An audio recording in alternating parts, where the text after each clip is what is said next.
할렐루야.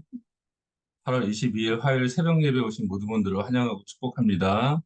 우리 다 같이 사도신경 하심으로 오늘 새벽 예배 하나님 앞에 올려드리도록 하겠습니다. 전능하사 천지를 만드신 하나님 아버지를 내가 믿사오며 그 외아들 우리 주 예수 그리스도를 믿사오니 이는 성령으로 잉태하사 동정녀 마리아에게 나시고 본디오 빌라도에게 고난을 받으사 십자가에 못 박혀 죽으시고 장사한 지 사흘 만에 죽은 자 가운데서 다시 살아나시며 하늘에 오르사 전능하신 하나님 우편에 앉아 계시다가 저희로서 산자와 죽은 자를 심판하러 오시리라.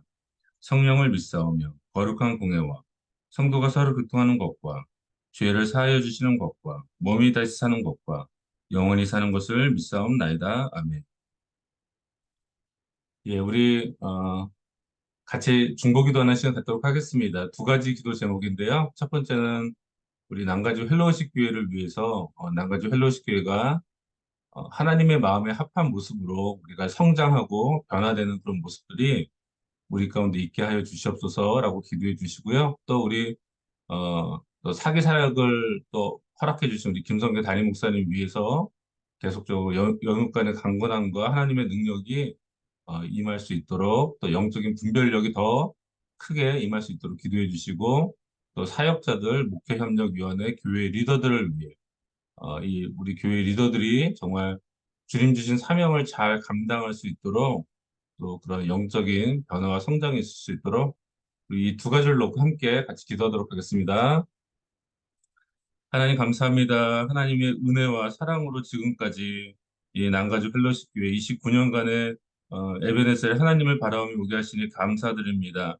하나님 정말 다윗이 하나님의 마음에 합했던 자였던 것처럼 이 난가주 펠로십 교회도 정말 이 땅에 많은 교회들이 있지만 하나님의 마음을 시원케 해드리고 하나님의 마음에 합한 그런 귀한 교회로 쓰임받게 되기를 간절히 소원합니다.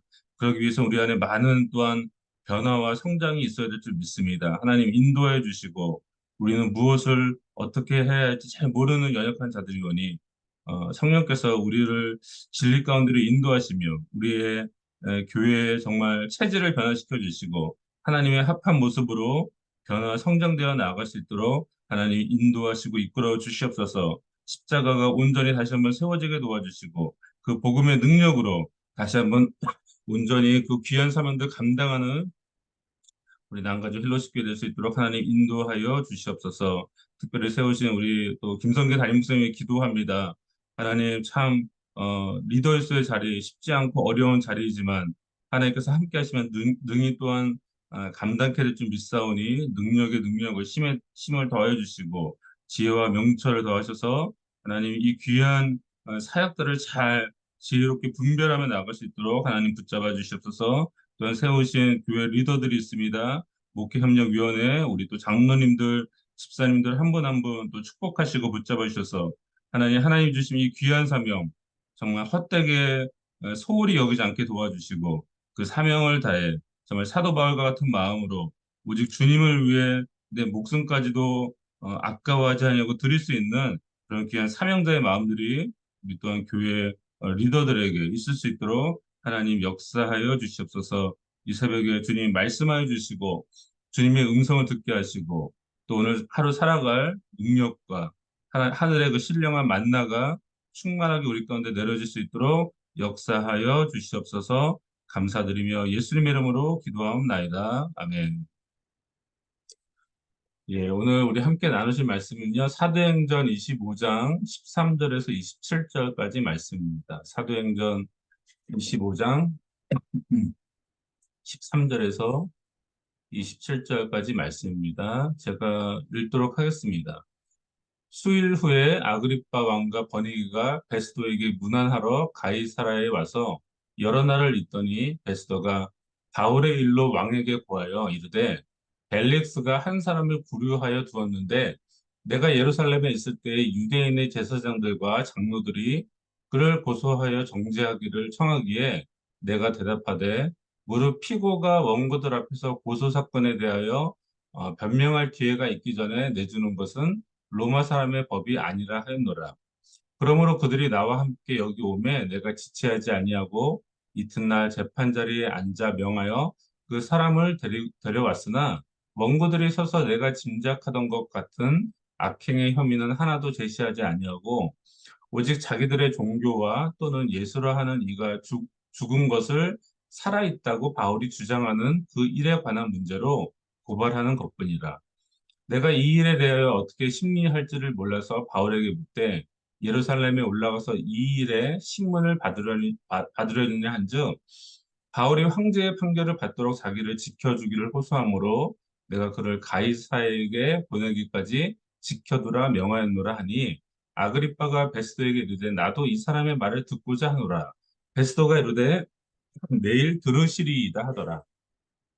이튿날 아그리빠와 베니게가 크게 위험을 갖추고 와서 천부장들과 시중의 높은 사람들과 함께 접견 장소에 들어오고 베스도의 명으로 바울을 데려오니 베스도가 말하되 아그리빠 왕과 여기 같이 있는 여러분이요 당신들이 보는 이 사람은 유대의 모든 무리가 크게 외치되 살려두지 못할 사람이라고 하여 예루살렘에서와 여기서도 내게 청원하였으나 내가 살피건대 죽일 죄를 범한 일이 없더이다.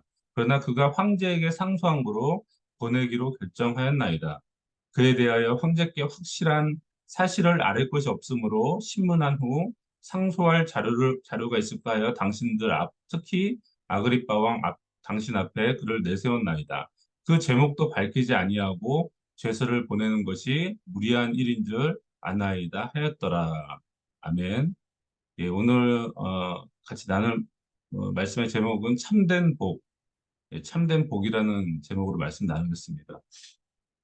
여러분들 잘 아시겠지만 지금 계속해서 이 사도행전을 쭉 가고 있는데요. 사울이 이제 예루살렘에 들어가기 전에 많은 예언을 받죠. 네가 예루살렘에 들어가면 결박과 환란이 너를 기다린다. 근데 실제 그 예언의 말씀처럼 이 사도 바울이 예루살렘에 들어간 후에 그의 여정이 실제로 많이 쉽지 않았습니다. 계속해서 오랜 시간 재판을 받아야 하는 그런 어려운 고난의 시간들이 있었는데요. 특별히 이 유대인들은 여전히 살기가 등등했죠. 어떻게든 바울을 죽이려고 여러 가지 계략들을 계속적으로 꾸미고 있었습니다. 사실 이 바울이 로마 시민권자이기 때문에 그 죄인의 신분으로 로마의 군대가 바울을 지켜줬기 때문에 사실은 살아있을 수 있었지, 만약에 이 로마 군대가 바울을 지켜주지 않았다면 사실 벌써 사도 바울은요, 예루살렘에서 순교했을 가능성이 컸을 것이라는 것이죠. 굉장히 이 유대인들의 위협이 굉장했다는 것입니다. 그러나 아직 하나님의 사명이 남아있고, 이달리아가 이탈리아를 얘기하죠. 로마로 가야 하는 여정이 남아있기에 바울은 그 하나님의 보호하신 가운데 여전히 있다는 것입니다. 사도행전 22장 11절을 보니까 주님께서 바울에게 이렇게 말씀하시죠. 그날 밤에 주께서 바울 곁에 서서 이르시되 담대하라. 내가 예루살렘에서 나의 일을 증언한 것 같이 로마에서도 증언하여라 하리라 라고 이렇게 약속의 말씀을 주십니다. 우리가 지금 이 예루살렘에서 사실은 그 재판장이 어떻게 보면 바울이 그 복음을 설명하고 설교하는 자리가 계속 되고 있죠. 그래서 네가 로마까지 가야 될 거다라는 그런 약속을 주님께서 주십니다. 어, 주님께서는 바울이 결국 로마까지 가서 복음을 증거해야 함을 확증해 주시고요. 그 사명이 남아 있음을 알려주시는 것이죠. 그리고 그 사명과 약속이 있기에 바울은 여전히 이 죄인된 신분으로 여러 가지 그 어려움에 노출되어 있지만, 그러나 분명 그는 나는 로마까지 가게 될 것이다라는 것을 아마 스스로 믿고 있었을 것입니다. 그러나 여전히 바울은요, 이 유대인들의 제거 대상 명순이었죠.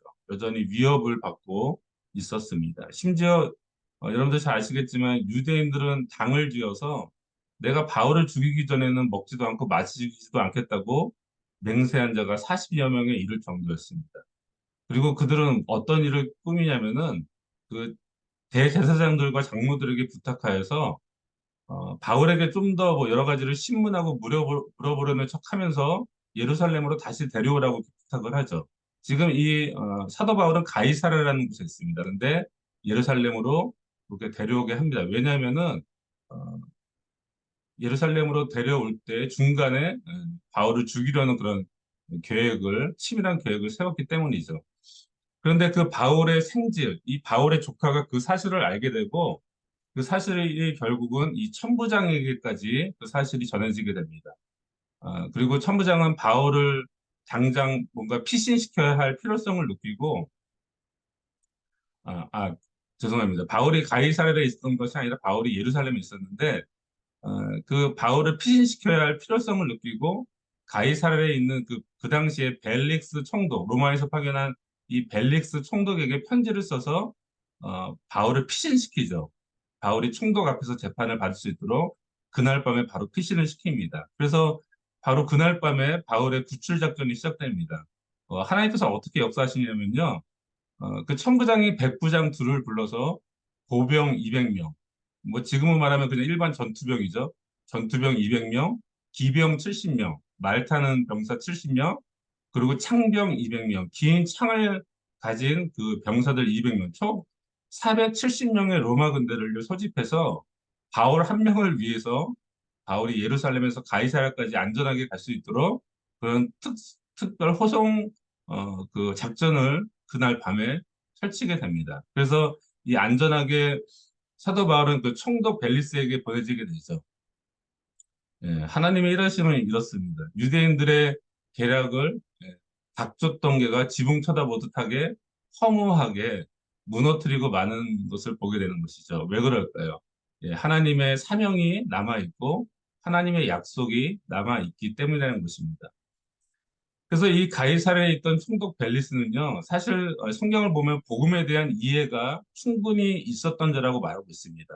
그래서 계속해서 바울을 불러서 이야기를 나누죠. 그리고 사실은 계속해서 바울을 불러서 이야기를 나눈 이유가 뭔가 바울에게서 돈을 받을까 하는, 바울에게 돈이 좀 많을 거라고 생각을 했던 것 같아요. 그래서 돈을 받을까 하는 마음으로 바울을 자주 불러서 이렇게 이야기를 합니다. 그리고 이제 그 당시에 그곳에 이제 그 변호인들과 유대 제사장들과 그 지도자들이 가이사랴로 오죠. 재판을 위해서. 근데 이제 그 벨릭스가 재판을 연기합니다. 그리고 연기한 후에 얼만큼의 시간이 지나면 2년이라는 시간이 지나갑니다. 그리고 그러니까 재판 한 번이 열리고 2년 동안 계속 재판이 연기된 것이죠. 그러면서 그 사이에 누가 오게 되냐면은 그 벨릭스에 이어서 새로운 총독이었던 베스도라는 사람이 오게 됩니다. 그 내용이 사도행전 24장 27절에 나오죠. 거기 보면 이렇게 나와 있습니다. 이태가 지난 후 고르기오 베스도가 벨릭스의 소임을 이어받으니 벨릭스가 유대인의 마음을 얻고자 하여 바울을 구류하여 두니라라고 성경은 기록하고 있습니다. 이 이전 총독이었죠. 벨릭스라는 총독은 유대인들의 마음을 얻고자 해서 어, 이 베스도라는 새로운 총독이 올 때까지 2년 동안을 바울을 구류했다고 재판을 계속 연기하면서 구류했다고 성경은 기록하고 있는 것입니다. 그러면서 이제 새로운 총독인 이 베스도가 오면서 계속 재판은 이어집니다. 베스도 또한 그 유대인들의 마음을 얻고자 바울에게 이렇게 물어보죠. 네가 예루살렘에 올라가서 재판을 받지 않겠느냐라고 이렇게 물어봅니다. 그러나 바울은 그렇게 얘기하죠. 자신을 죽이려는 계략이 있는 것을 이미 알고 있었고 또 자신이 로마 시민이기에 나는 예루살렘에 갈 이유가 없다. 나는 가이사 앞에서 재판을 받아야만 한다라고 이렇게 얘기를 합니다. 왜냐하면은 사실은 법적으로 바울이 유대인이긴 하지만요. 동시에 바울은 로마 시민권자이기 때문에 바울은 사실 로마 시민에 대한 재판권이 전혀 없는 예루살렘에 있는 이 산헤드린 공회에 설 이유가 없는 것이죠. 예. 산헤드린 공회에 있는 유대인들이 바울을 재판할 권한이 사실은 없습니다. 바울은 로마 시민이기 때문에. 그래서 이제 그런 이유를 들어서 나는 갈 수 없다고 얘기를 합니다. 그리고 사실 베스도도 이 사실을 잘 알고 있었죠. 그게 법적으로 문제가 될 소지를 알고 있었기 때문에 사도행전 25장 12절을 보면 이렇게 얘기합니다. 베스도가 배석자들과 상의하고 이르되 내가 가이사에게 상소하였으니 가이사에게 갈 것이라라고 이렇게 결국 판결을 내리죠. 근데도 그런 와중에 스토리가 긴데요. 그런 와중에 또 그 당시 팔레스타인 지역을 다스리던 이 왕이 또 있었죠. 아그리빠 왕이 그 새로 부임한 베스도에게 인사차 이 가이사야로 오게 됩니다. 베스도는 이 바울의 일로 아그리빠 왕에게 뭔가 상의를 하고 그리고 아그리빠 왕 역시 이 바울을 보고자 하죠.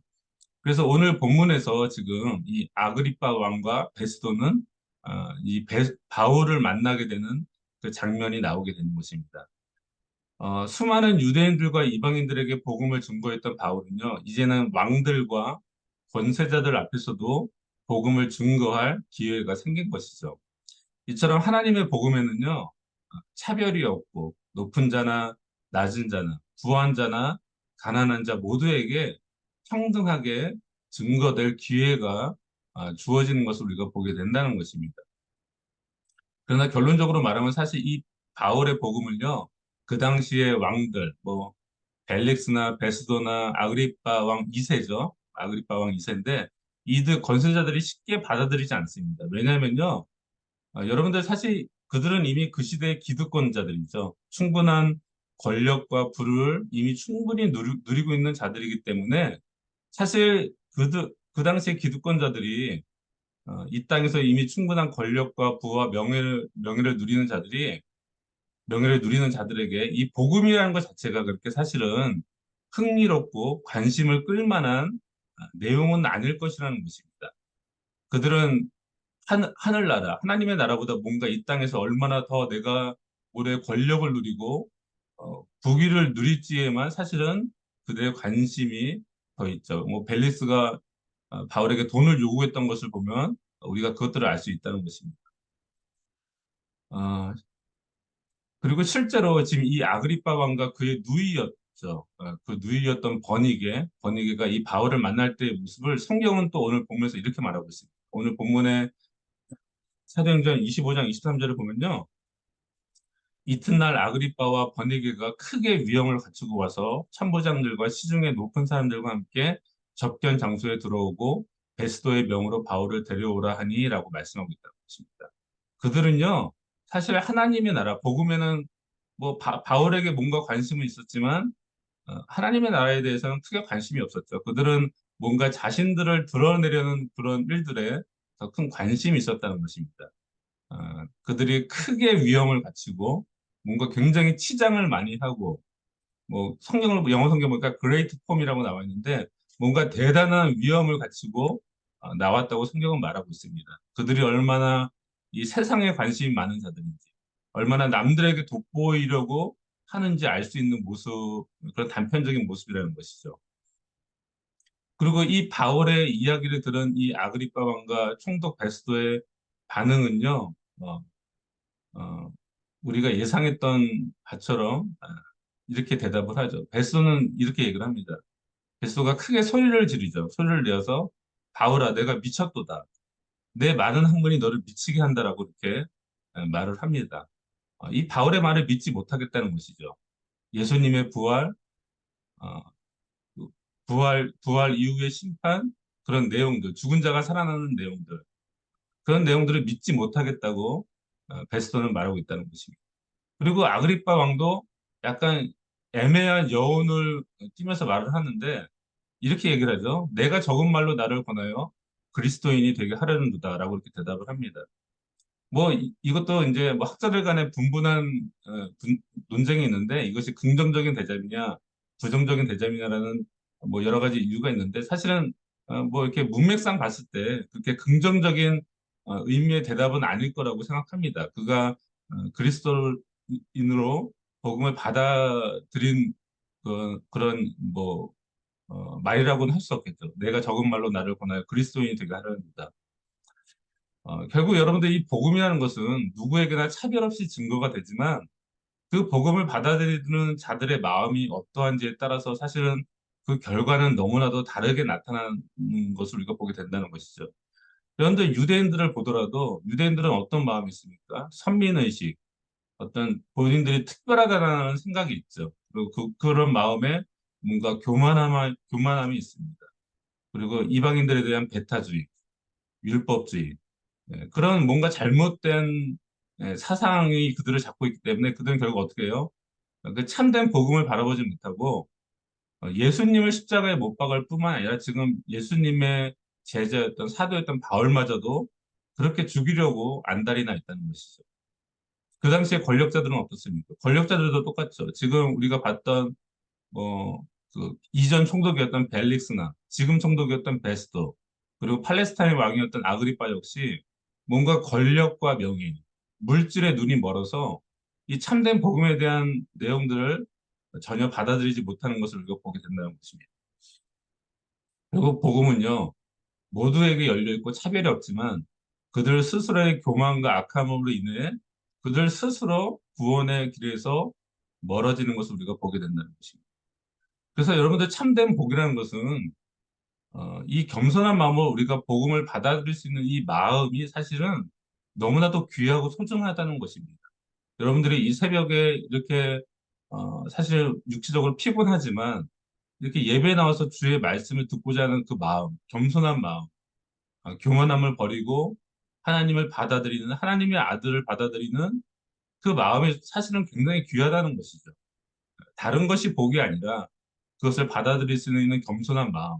그 자체가 굉장히 큰 축복이고 참된 복이라는 것입니다. 여러분들 참된 복이라는 것은 이 땅에서 우리가 권세자의 자리에 앉는 것도 아니고 많은 물질을 모으는 것도 아닐 것입니다.